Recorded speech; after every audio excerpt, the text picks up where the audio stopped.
Hello, everyone. I'm Rachna Dhamija. I'm the CEO of Ejenta. Ejenta is based in San Francisco, and we're applying AI technology that my co-founder, Martin, who's here tonight, developed at NASA for remotely monitoring astronauts in space, and we're allowing this to let health providers monitor patients from home at scale. And Ejenta, by the way, means agent. It's a slang Bengali term for agent, and I'll tell you why in a second. Okay, so I know that everyone in this room is really familiar with the problem that we're tackling here. You know that there's 100 million patients with multiple chronic conditions in the US today, and you know the cost to the health system. So this is Leo. He's a patient with heart failure, multiple chronic conditions. You know that he has a high chance of being readmitted to the hospital. He's in and out of the hospital at a very high cost every time he's readmitted. And this is Adele. She's a heart failure nurse that we're working with at Kaiser, who's one of our customers. And her problem, you're probably also familiar with, is that she has to manage more than 1,000 patients like Leo. She doesn't have any data on her patients once they leave the clinic, and her population is growing. She has a very small team and has to figure out how to manage these people. And the tools that she has access today just simply don't work. They generate a lot of data. They ask patients to self-report symptoms, or they're first-generation remote monitoring systems that some of you may have used that allow you to create crude alerts or crude rules on data, which generates a lot of false positives and false negatives. So what we're doing is taking technology that Martin Searhouse developed at NASA, which is an intelligent agent software. So an intelligent agent is an autonomous software program that's continuously monitoring the astronaut, or now in our case, the patients, and providing real-time advice and support, both to the clinicians and to the patient. So you can see an example here where the astronaut can ask his agent that's running on his spacesuit, what do I have to do next? How am I doing? And it will give him real-time feedback and advice to eat or to move on to his next task, depending on conditions that are being monitored. So to give you a little bit more of an idea of how this works at NASA, this system is running 24/7 in NASA's mission control. There is an intelligent agent devoted to each astronaut. This agent is collecting data from the space station, collecting data from the astronaut's spacesuit, and it continuously monitors that data. It's aware of the astronaut's EVA plan. This is the plan that the astronauts work, to do outside the space station. And it's aware of all the health and activity and training data from the astronaut. And so what it's doing is continuously predicting models. For example, predicting the astronaut's metabolic rate, giving those predictive analytics to the different roles in mission control, the flight surgeon, who's the astronaut's doctor, and every person on the care team and the astronaut themselves can interact with this agent as if he were a human to get real-time advice. So we're often asked the question, okay, what does this agent do? So I'll just spend a little bit more time to give you an intuition on this. So intelligent agents always work the same way. They essentially sense from their environment.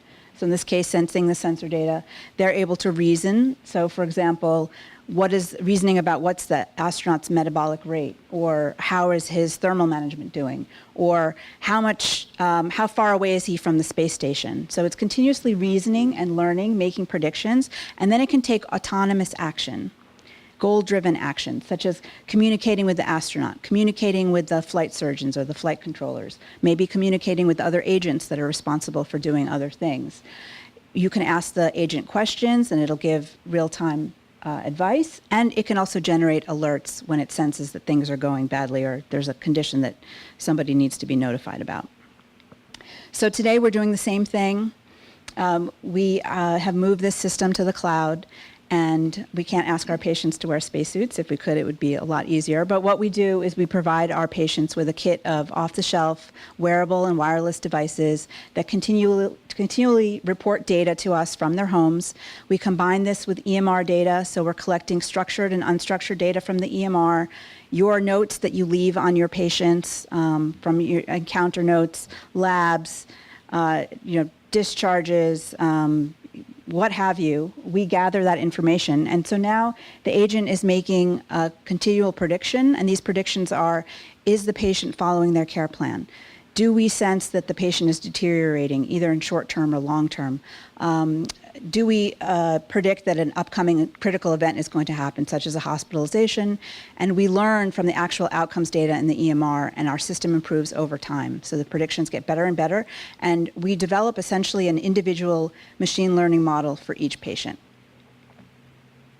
So the way it works from the patient experience is the physician creates a care plan for the patient, so behavioral and metrics goals that they'd like the patient to achieve. Weigh yourself every day, keep your blood pressure in this range.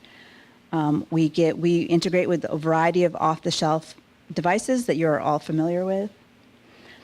And then we can interact with the patient through mobile apps or even through voice-based apps like Amazon Alexa and Google Home. So the patient can say, how am I doing? And we can give little nudges and support to say, give them feedback to help encourage them to follow their care plan. You can ask your agent for predictions. How is my weight doing? When will I achieve my weight goal? How is my A1C doing? And we're making these predictions and learning over time. And not only can you ask about yourself, but you can also monitor your loved ones and ask about your family or perhaps your patients.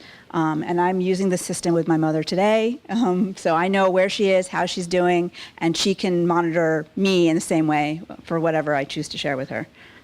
She shares more than me than I share with her, but. Okay. And then from the clinician's point of view, instead of overwhelming the clinicians with a lot of data and a lot of alerts, we use algorithms to give them a risk stratified view of their patient population. So they come into work, they know which patients they need to focus on, who's deteriorating the most rapidly, and then the patient can intervene. They leave notes in the system, and we learn from that. So we've proven that our system works. We've conducted trials with Kaiser Permanente, monitoring heart failure patients, where each patient was monitored for 6 to 18 months. I can't share the results with you, unfortunately, because these are in peer review, but I'll give you a sneak peek of data that will be published. We demonstrated that we had an improvement in cardiac readmissions. It was very significant. Reduction in cardiac readmissions, in cardiac ED visits, in CDU visits. And we essentially shifted care from the MDs. So the MDs spent less time with the patients, NPs would spend a little bit more time, and the bulk of the work was done and shifted to the remote monitoring nurses or the heart failure nurses through lower cost interventions such as phone calls or secure messages or telephonically. And we also demonstrated high patient engagement rates, and we measured this by seeing how much patients complied with their care plan.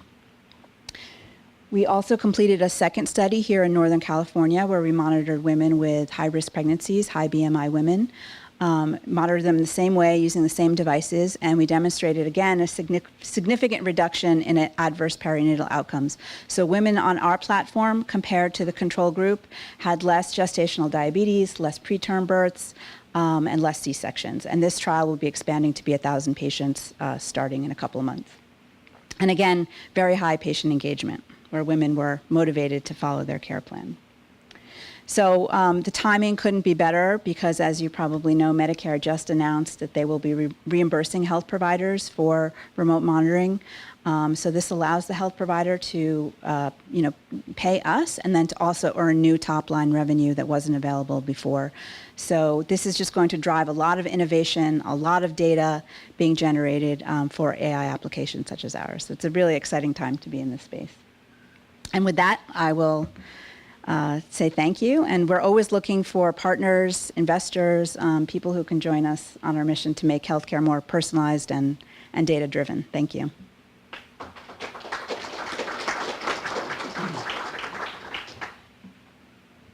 On the slide, under the NASA, there was CO2 and O2, and I'm wondering how is that being monitored remotely, and if so, how that's being done? So the question was about what was monitored at NASA, CO2 and O2. We're not able to monitor that from our patients today, but that is something that, and you can talk to my co-founder Martin afterwards. We collected all of that information from the spacesuit. Just to follow up on Yep. that, how are you then inferring metabolic rate? The question is, how are we inferring metabolic rate? And again, I will answer that offline. So we're not inferring metabolic rate for patients at home. Right. If you can't, but in the spacesuit you can. That's why you should all say to your patients, wear a spacesuit. And I will sell it to them. Next question. This is really cool and interesting. It seems like it's like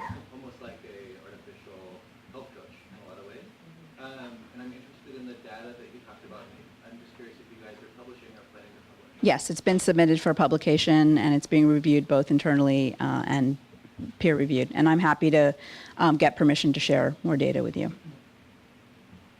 How would this work in a setting where a patient has multiple providers that are looking to coordinate their data? I see how it works easily with a Kaiser, which is a closed loop, but what if a patient has a general practitioner, cardiologist, et cetera? How do you work in that diverse network of EHR systems?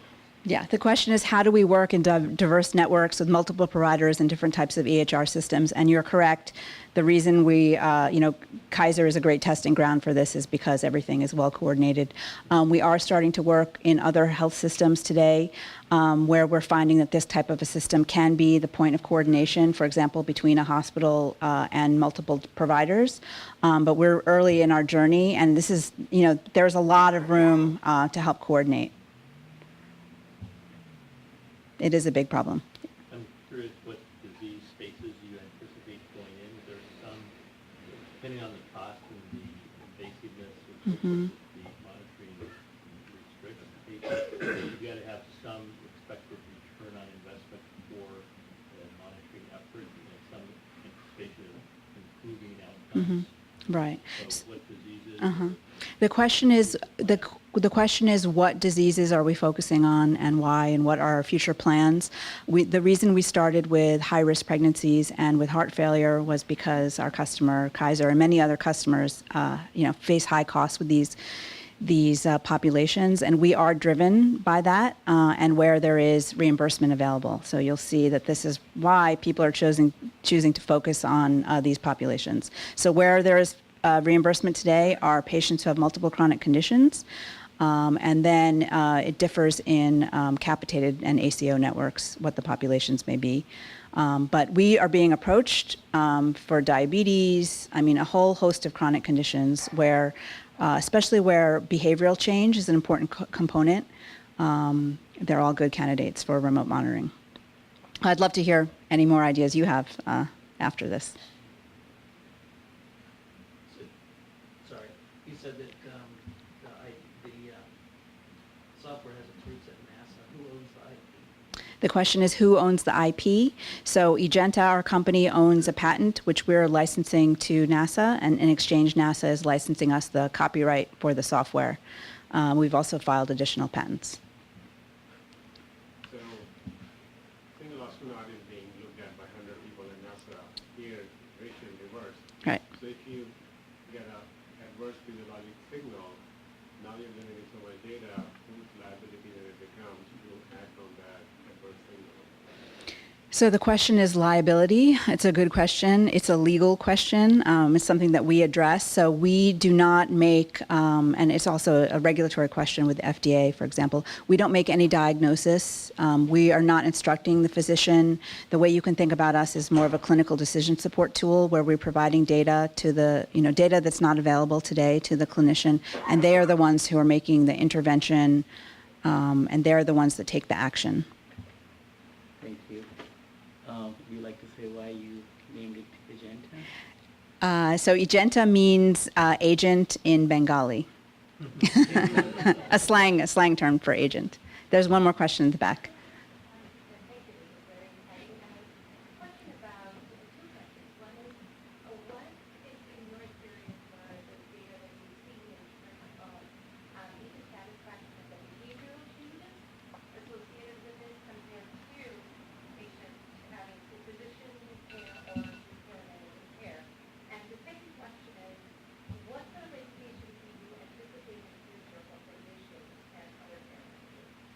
Am I allowed to answer this question? Yes. Okay, I'm out of time, so you're the last question. So we had very high patient satisfaction and patient engagement rates. So it differs for different types of populations. In the heart failure case, our patients told us that some of them were living alone at home, and they felt like for the first time somebody's really looking after them and caring about them and proactively reaching out to them. Women who have high-risk pregnancies are intrinsically motivated by their baby, for example. But the response was very positive, in general, just feeling like the health provider cared about them. And what was your second question? Oh, what's the future of physician education? Yeah. Do you mean training physicians how to use this system, or just in general? Training them to become. Yeah. Yeah. Right. I think that what we're trying to do here is we're not replacing physicians. We do think that that physicians need to be trained about AI and data, how to analyze data. But what we're trying to do is automate some of the dumb work that clinicians do that they don't have to do, so that they can focus their time on their higher level tasks for which they're trained.